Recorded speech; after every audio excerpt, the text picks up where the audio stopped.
So today I'm here to cover and discuss some of the larger updates I've seen in a while regarding the future of PvP and the future of new players to OSRS, so let's jump into it.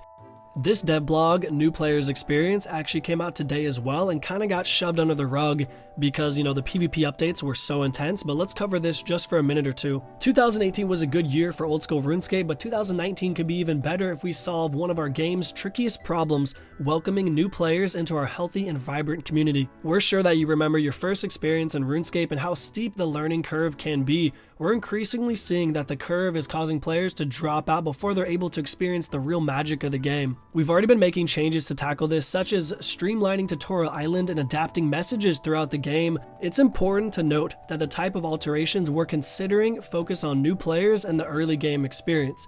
Everything we will do will be true to the spirit of RuneScape without impacting anything in the late game or affecting the value or importance of items. Our hope is that our changes will make it easier for newcomers to discover content they enjoy and ultimately have more fun and stick around for longer. This is critical for the game's future, but at the same time, we don't want to do anything that the players don't think is right. So if you do have concerns with our approach or you have any ideas, please let us know. We know our players have creativity in abundance, and together we can grow the game's future without harming its present. This is pretty touchy right here. Okay, one of the first challenges new players face is getting around the map. One way that we could tackle this is to introduce a new transport system that's accessible only for the first few hours of the RuneScape journey. It could connect major towns and cities in the free-to-play area and could work similarly to the magic carpet system. A big benefit to this is that players will get to see and learn the routes that they will be taking unaided in the future, allowing them to better prepare for when the time comes. Additionally, in recent live streams, we spoke about the possibility of making agility available for free-to-play players. The response to this idea was very positive, and we'd like to explore this in more detail. A low-level agility training course in free-to-play could be added to the game,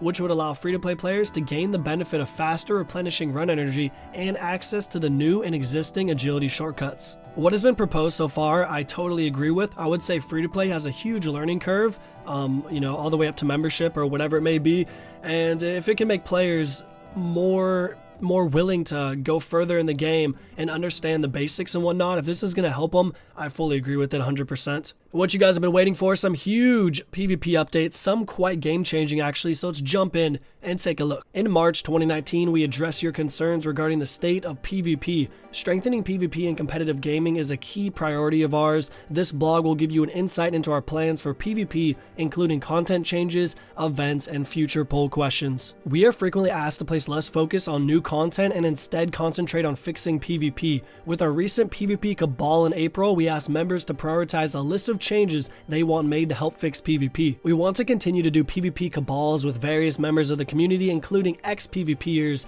clan PvPers, and solo PvPers. Below is a list of suggested changes for PvP that fall under the integrity changes, to be polled, or to be discussed sections. Okay, checking out the proposed PvP integrity changes. This section displays changes we plan to make without polling. These are classified as integrity changes as they combat rule breaking or change elements of gameplay that are considered unfair, counterproductive to the game's long health. So the first one right here, increase GP drop when a max cape is PK'd. The current gold pieces dropped when a player with a max cape is PK'd is very minimal, 12,000 GP. This change will be 25% of the max cape's purchase value. Okay, so if you get PK'd while wearing a max cape or you kill someone with a max cape, you're going to get 550k on the death pile. Allow players to use looting bags in PvP worlds. Looting bags are currently unusable in PvP worlds. To allow players to use it, we have to set restrictions for it to not be abused. We can allow looting bags to be used in PvP worlds under the following conditions. 1. A player is in the PvP world for a set amount of time, and the looting bag is only used in the specific hotspots such as Camelot,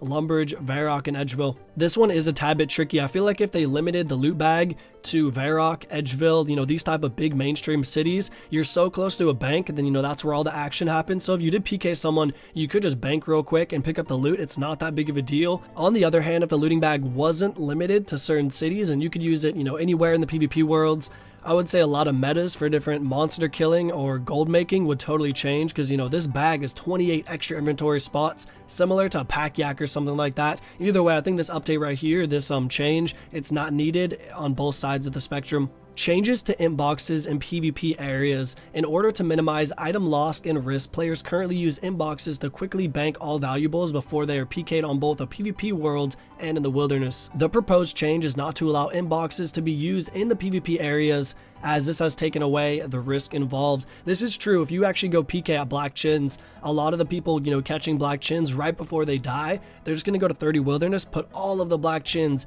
in the inbox. If you guys don't know, this box is actually a hunter item. Once you catch an impling inside, the impling will ask you if you want to use any item on him to send it directly to the bank. You get 2 times of doing this. So I could, send a tuna to the bank, or I could also send a Bandos chestplate. This looks like a big one right here. Allow tier 10 emblems to be tradable. Currently only tier 1 emblems are tradable via Granite exchange or player trading. To allow for future modifications of the BH shop to track gold farming easily and to reduce real world trading through trust trading emblem chats, we will make tier 10s tradable. That's a big change. I know these BH chats are just gonna freaking rage, because you could actually sell a tier 10 for about 1.2 million gold, which would give you 3 rune pouches versus a tier 7. I'm sure people will still buy tier 7s, but I'm not sure, entirely. Wow, this is actually hilarious. So OSRS has been out for over 6 years, and I personally have been using clients like OS Buddy or RuneLite the whole time. So if I actually get teleblocked, I have a little overlay that shows me when the timer runs out, but the entire time in the normal game, it never showed you when your teleblock actually expired. They did just add that. Again, this whole blog post is all about PvP changes. Looks like they even snuck in some World 45 Deadman mode. If you didn't know, the Deadman tournament happens every 3 months, followed by a 1-month seasonal period. And there's actually a World 45 Deadman mode that is always up and running. It doesn't get deleted like the other ones, but it's been around for about 2 years. So if you were to play it, and let's say you're level 20 after a few days, you're gonna get just totally annihilated by people that have been playing for years. They have 120 combat, Inferno Cape, max capes on Deadman mode, which is insane. Of course it is, 5 times XP. It seems they are trying to get new players in World 45. I mean, the Granite exchange just came to that server, but me personally, I love Deadman mode. I would highly recommend not playing this World 45. It is kind of dead. There's like 100 people. It's very hard. There's so many high levels. I just wouldn't play it if I was you guys. All right, moving on. HP orb to show your poison venom status in the background. When you are in low health, the HP orb by the minimap does not show your health. This can make it hard to see if you are poisoned. We plan to recolor the background of your HP minimap to indicate poison venom. Wait, what's this say right here? The first image is the current health bar, and the second image is the proposed health bar by re-representing colorblind changes. They look exactly the same.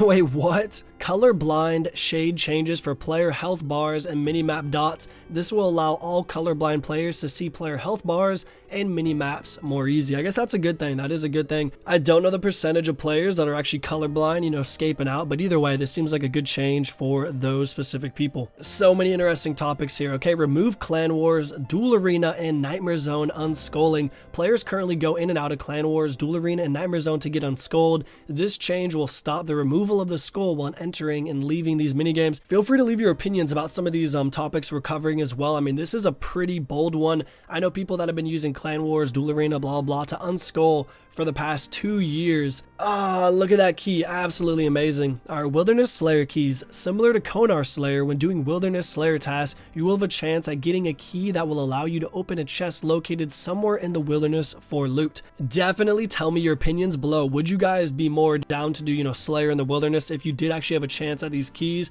I think the wilderness is a great place. It really is. I mean, the chances that you actually see a PK or a clan are pretty slim, especially doing, Wilderness Slayer, but it would add that extra benefit and risk and reward. I think this is a great update. I really like it. A new rework to the clan wars setup, quite nice here. Rejoining a CC, player capping, leaving a CC. Not too much I'm really going to cover right here, but does seem pretty interesting for everyone that does clan wars events. Clear teleblock when TBer dies. If a player is teleblocked, when the teleblocker dies, the player's teleblock timer will be lifted, allowing them to teleport freely without having them to wait for the timer. I don't see why they would do that.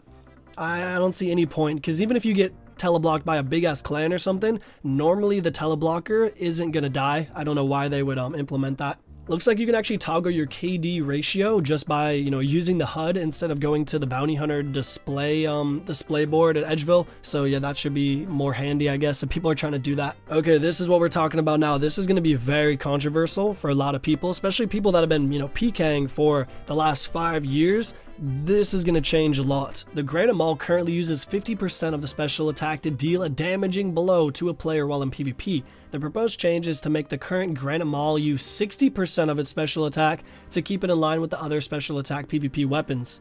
We will then do one of two changes to get the Granite Maul back to 50% spec. If the player so chooses, a bounty hunter reward for 10 million BH points to make a grotesque Guardian Slayer task drop for the new item that can be attached to the Granite Maul, similar to a clamp. Interesting. I would say the Granite Maul is a little bit too overpowered, but this is just going to make people rage so hard. And if you're like a high level 126 max mage PKer, it's almost impossible to kill anyone else without an AGS gmaul spec, because everyone's safe so hard and they keep like 100 plus hit points. This is a big one. Overhead prayers from 40% to 60% in PvP.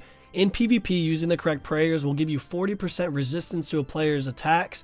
This one is going to be huge. I'd personally probably vote no. Even if it is a good change, it's just been the way it's been for, since I was a young kid in 5th grade. So if they actually change this overhead prayers, I think people would freak out hard. To encourage use of proper prayers in PvP, the resistance will be increased from 40 to 60%. Wow. Looks like they're adding another Zamrock wine spawn in the Chaos Temple as well. Thousands of players in the PvP community have been going back and forth the past couple months on this one right here, reducing the defense stats of the Black Dragon Hide. Black D-Hide has slightly less magic and range defense, but higher melee defense than Carol's. Black Dragon Hide is considered fairly cheap with the protection it offers. The reduction of the defense stats will put Black Dragon Hide in line with its value compared to other range armors. Yeah, I would say that. I love Black Dragon Hide, but the fact that it's 8k compared to like a 2 million Carol top or a 45 million armor chestplate, for the magic defense, it's too overpowered for sure. The Vernic Defender currently drops 1 mil on PvP death, but it also costs 1 mil to repair. Typically, broken objects act as a gold sink in PvP, however this one does not. We would like to consider dropping the GP awarded to the PKer to 75% of the repair costs to be consistent with the other broken items. Ah man, they should just give us 80 mil gold pieces if we actually PK'd one of these. Nice, I've been waiting for this to get talked about. The new Last Man Standing rework. Oh man, I'm so excited. It looks like they added quite a bit to it as well. So yeah, let's skim over it just a bit. Right, so they're basically saying above how hype Last Man Standing used to be, but now it's, kind of dead, so they're trying to add some changes to make it more intriguing. Yeah, Last Man Standing has been absolutely dead. It used to be really hype back in the day, but it's just kind of fallen off its, its high tier of interest, I would say, with the RS community. But if they did add some changes, maybe even made another map, this game would be the best mini game in the entire game. I 100% think so, way better than Castle Wars or something like that. Starting equipment. Initially, when you started the game, you were handed a single basic weapon that didn't exist in the real game, other than that it was a recolor of the obsidian spear. I'm not going to read that word. From here you had to loot chests, cupboards, and drawers to get better equipment in the RNG fashion. While this gave the very battle royale feel that the design of the minigame was looking to provide, with this we have changed the starting setups into a full tribrid of actual items used regularly by PvPers. This removes the focus on looting and directs players towards combat, as to be described in the next segment of this blog. A large part of Last Man Standing in its current iteration is involved around racing off to loot chests, drawers, and cupboards, and relying on the RNG involved to get something useful. This often frustrated you, as it made you feel like you didn't have much of a chance or an impact as it would be in regular PvP. Within this new version, looting has been removed due to the initial starting equipment. The way you can upgrade your gears by killing other players and taking the bloody or bloodier keys rewarded from a kill. The key system itself hasn't been changed. When you kill a player and there is more than 5 other players remaining, you will acquire a bloody key. If there is 5 or less players, you will receive a bloodier key. Simply take these keys to any chest on the map and you will receive the loot. Due to the looting being removed, the loot received from these keys, however, has been changed. All keys give 1 roll on the offensive item table and 1 roll on the defensive item table. Bloodier keys have an access to more powerful offensive weaponry. This is to help incentivize killing players as opposed to waiting out and hoping others die. Damn, this is a big change right here. You cannot use Smite in Last Man Standing anymore. You used to start with 10 prayer points, but now prayer is unlimited and there is no prayer points. That is pretty cool, I guess. I don't know, some big changes. How do you guys feel about all this stuff? I feel that Last Man Standing is, moving to more of like a 2019 PvP scenario, but I feel bad for a lot of the noobs that just kind of came to play this game for fun. Now it seems like it is some hardcore, PvPing. Okay, quickly going over the other changes with Last Man Standing. Starting defense level has been increased from 70 to 75. Every player now has the ancient spellbook active. I would assume they're going to kill the normal spellbook, which was kind of good because no one used magic in Last Man Standing. They would just use range or melee mostly. Shops that exist for players to buy and sell various items during the game have been removed. Interesting. Okay, let's move on to the rewards. Last Man Standing has never had any form of a reward shop. This is where we'd like to get you involved and what could go in it. Whether that's cosmetics or new items for certain PvP brackets, this is a PvP minigame after all. Alongside the rewards, there needs to be a method of how you earn them, such as tickets or top 5 finishes or points based on where you've been placed in the round. Alongside the rewards, there needs to be a method of how you earn them, such as tickets or top 5 finishes or points based on where you placed in the round. They talked about deadman mode quite a bit. I'm not going to cover everything, but I just want to skim over it just for a second. So it looks like a lot of the players that actually got disqualified from the last tournament will get automatically placed in this new tournament. And the next deadman mode tournament that happens in roughly 2 months from this video or so is going to be the last deadman tournament ever.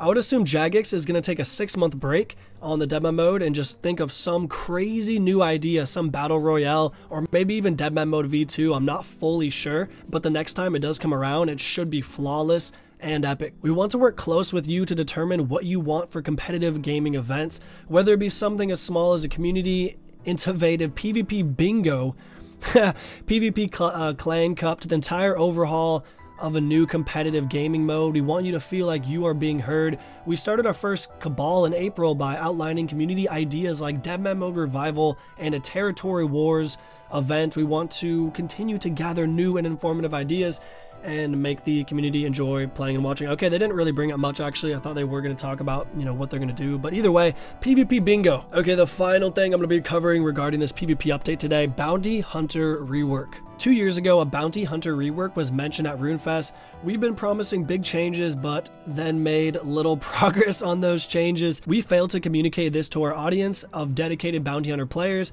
It is time we made more of a start on delivering some Bounty Hunter changes. Mod Gambit has now taken on the Bounty Hunter rework discussion and planning. We would like to involve as many players from the Bounty Hunter community as possible to work together on integrity changes, major content changes, and a new Bounty Hunter system. We will start by inviting some of the top Bounty Hunter players to an open design discussion covering the current issues and potential solutions. From there, the design will be pitched to you in a future design blog to ensure that we are all on the right track. The final plan is to release a poll blog based on your feedback. Okay, looks like they have not done much since RuneFest, but they do have a leaderboard. So yeah, the leaderboard will allow players to see who the top BH kills that day or most emblems farmed. The leaderboard will reset around midnight game time every single day, so it will get wiped. Disable box traps, fires, bird snares, and cannons from being set up in BH Worlds 1 to 10 Wilderness. I would assume, people die or get a big kill, and then a whole bunch of looters come over and put the box traps down, so it makes it very hard for you to pick up your own loot, and the looter could walk away with some good items, and they could even have PID as well. Cosmetic reward shop additions, as the rune pouch can now be obtained via Slayer. There aren't any unique rewards from participating in Bounty Hunter.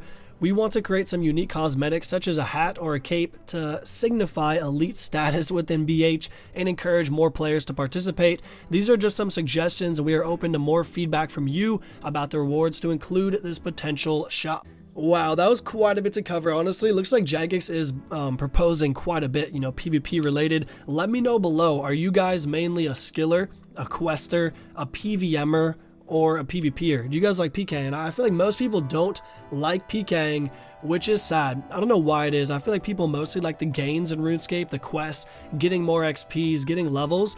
But it is weird because there's so many, shooter games out there, Call of Duties, freaking Apex Legends, all those type of games out there where you think more people would be down to fight each other in RuneScape. But I don't know, man. That's just my perspective. Either way, was some interesting content, a lot of updates here, so I do hope to see them in the game shortly. Thank you guys for watching. Have a great day.